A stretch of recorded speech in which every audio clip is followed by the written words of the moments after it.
Hello guys, ഇന്ന് കുറച്ച് variety ആയിട്ടുള്ളൊരു ഐറ്റം ആയിട്ടാണ് വന്നിട്ടുള്ളത് കേട്ടോ. നെല്ലിക്ക സാമ്പാർ. നല്ല ചൂട് ചോറിലേക്ക് നല്ല ചൂട് നെല്ലിക്ക സാമ്പാർ ഒഴിച്ചിട്ട് ഒരു പിടി പിടിച്ചാലുണ്ടല്ലോ, അടിപൊളിയാട്ടോ. ഒരു രക്ഷയില്ലാത്ത ടേസ്റ്റാണ്. ഞാനത് ഉണ്ടാക്കി ഉടനെ തന്നെ ട്രൈ ചെയ്ത് നോക്കി. നല്ല ചൂടായിരുന്നു, പക്ഷെ എനിക്ക് ഭയങ്കര എക്സൈറ്റഡ് ആയിരുന്നു ഞാനതൊന്ന് കഴിക്കാനായിട്ട്. എന്താണ് അതിൻ്റെ ടേസ്റ്റ്? ഈ ഒരു വീഡിയോ, അതായത് ഈ നെല്ലിക്ക സാമ്പാറിൻ്റെ വീഡിയോ കണ്ടപ്പോൾ തൊട്ട് ഞാൻ ഭയങ്കര എക്സൈറ്റഡ് ആയിരുന്നു. പെട്ടെന്ന് ഉണ്ടാക്കണം എന്നുള്ള ഒരു ചിന്തയായിരുന്നു മൊത്തത്തിൽ. ഉണ്ടാക്കി കഴിഞ്ഞപ്പോൾ അതൊന്ന് കഴിച്ചിട്ട് എന്താണ് അതിൻ്റെ ടേസ്റ്റ് ഒന്നൊന്ന് എക്സ്പീരിയൻസ് ചെയ്യാനുള്ള ഒരു ഭയങ്കര എക്സൈറ്റ്മെൻ്റ് ആയിരുന്നു. പക്ഷേ അടിപൊളി എന്ന് പറഞ്ഞാൽ അടിപൊളിയായിരുന്നു കേട്ടോ. നമുക്ക് പെട്ടെന്ന് ഉണ്ടാക്കിയെടുക്കാം എന്നുള്ളതാണ് ഇതിൻ്റെ ഏറ്റവും ഹൈലൈറ്റ് ആയിട്ടുള്ള ഒരു കാര്യം എന്ന് പറഞ്ഞാൽ. അപ്പോൾ ഞാനിവിടെ സാമ്പാർ വയ്ക്കാൻ വേണ്ടി ഈ ഒരു ചട്ടിയാട്ടം എടുത്തിട്ടുള്ളത് നമ്മുടെ നോർമൽ സാമ്പാർ തന്നെയാണ്, കുറച്ച് വ്യത്യാസം ഉണ്ടെന്ന് മാത്രം. അപ്പോൾ എണ്ണ ഒഴിച്ച് കടുക് പൊട്ടിച്ചിട്ട് അതിലേക്ക് സവോള, ഞാനിവിടെ ഹാഫ് സ്ലൈസ് ചെയ്ത സവോളയാണ് എടുത്തിട്ടുള്ളത് കേട്ടോ. ഒരു സവോള എടുത്തിട്ടുള്ളൂ, ഒരു മീഡിയം സൈസ് സവോള. അതൊന്ന് നന്നായി വഴണ്ട് വരുമ്പോൾ, ഒരുപാടൊന്നും വഴറ്റണ്ട, ജസ്റ്റ് ഒന്ന് വഴറ്റിയാൽ മതി കേട്ടോ. നല്ല പഴുത്ത തക്കാളി ചെറുതായിട്ട് കട്ട് ചെയ്ത് ആഡ് ചെയ്യണം. പിന്നെ നിങ്ങൾക്ക് എത്രയാണോ നെല്ലിക്ക ആവശ്യമുള്ളത് അത്രയും നെല്ലിക്ക അതിലേക്ക് ആഡ് ചെയ്യാം കേട്ടോ. ഞാനിവിടെ 3 എടുക്കുന്നുള്ളൂ. അത്യാവശ്യം നല്ല വലിപ്പമുള്ള നെല്ലിക്കയാണ് എടുത്തിട്ടുള്ളത്. ഇതൊന്ന് വഴറ്റിയെടുക്കുക.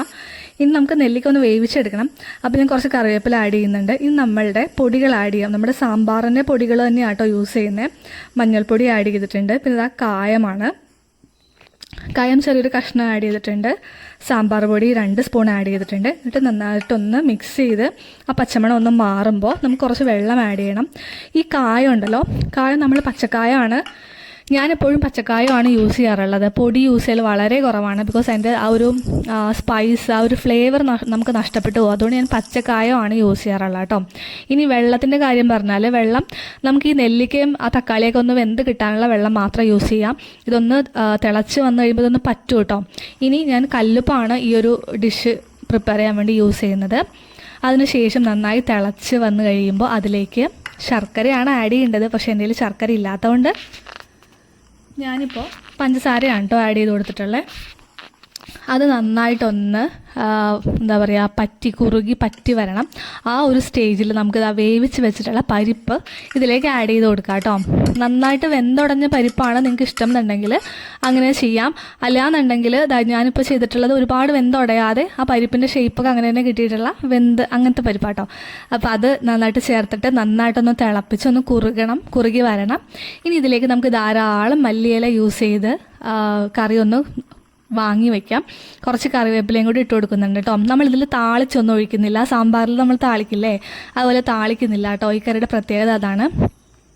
നമുക്കിതേ ചോറിൻ്റെ കൂടെ മാത്രമല്ല ചോറിൻ്റെ കൂടെ മാത്രമല്ല, നമുക്ക് ഇഡ്ഡലിയുടെ കൂടെയും അതുപോലെ തന്നെ ദോശയുടെ കൂടെയും ഒക്കെ നമുക്കിത് കഴിക്കാം. അപ്പോൾ ഞാനൊന്ന് ടേസ്റ്റ് ചെയ്യാൻ വേണ്ടിയിട്ട് നല്ല ചൂട് ചോറ്, ആ ഒരു സാമ്പാറിൻ്റെ ഫ്ലേവർ ഉണ്ടല്ലോ, ഇത് ഉണ്ടാക്കി കഴിഞ്ഞപ്പോൾ ആ സാമ്പാറിൻ്റെ ഫ്ലേവർ വീട് മൊത്തം ഉണ്ട് കേട്ടോ. പിന്നെ വേറൊരു പ്രത്യേകത എന്താണെന്ന് വെച്ചാൽ, ഈ ഒരു ഗ്രേവിയിൽ, സാമ്പാറിൻ്റെ ഗ്രേവിയിൽ ആ ഒരു നെല്ലിക്കയുടെ ഫ്ലേവർ ഉണ്ട്. നെല്ലിക്കയുടെ ഒരു കയ്പും മധുരിപ്പും ഒക്കെ ഉണ്ട്. പിന്നെ ഇതിൻ്റെ കൂടെ ആ നെല്ലിക്കയും കൂടെ ഇങ്ങനെ ഉടച്ച് ചേർത്ത് കഴിക്കണം കേട്ടോ. അതാണ് അതിൻ്റെ ഒരു ഇത്. അപ്പം സംഭവം എന്തായാലും സെറ്റായിരുന്നു, അടിപൊളിയായിരുന്നു. എന്തായാലും ഉണ്ടാക്കണം എന്നുള്ള ഒരു എക്സൈറ്റ്മെൻറ്റും കഴിച്ചു കഴിഞ്ഞപ്പോഴുള്ള ആ ഒരു സംതൃപ്തിയൊക്കെ അടിപൊളിയായിരുന്നു. അപ്പം നിങ്ങൾക്കിത് എക്സ്പീരിയൻസ് ചെയ്യണ്ടേ? സോ നിങ്ങളൊന്ന് ട്രൈ ചെയ്ത് നോക്കിയിട്ട് ഇഷ്ടപ്പെട്ടിട്ടുണ്ടെങ്കിൽ കമൻറ്റ് ചെയ്യുക. ഇത് കുട്ടികൾക്കൊക്കെ നല്ല ഹെൽത്തിയാണ്. നെല്ലിക്കയുടെ ഒരു എന്താ പറയുക, ഹെൽത്തി ആയിട്ടുള്ള ഒരു കാര്യമാണല്ലോ. അപ്പോൾ അതൊക്കെ കുട്ടികൾക്ക് കിട്ടും. അപ്പോൾ എല്ലാവരും ട്രൈ ചെയ്ത് നോക്കാം കേട്ടോ.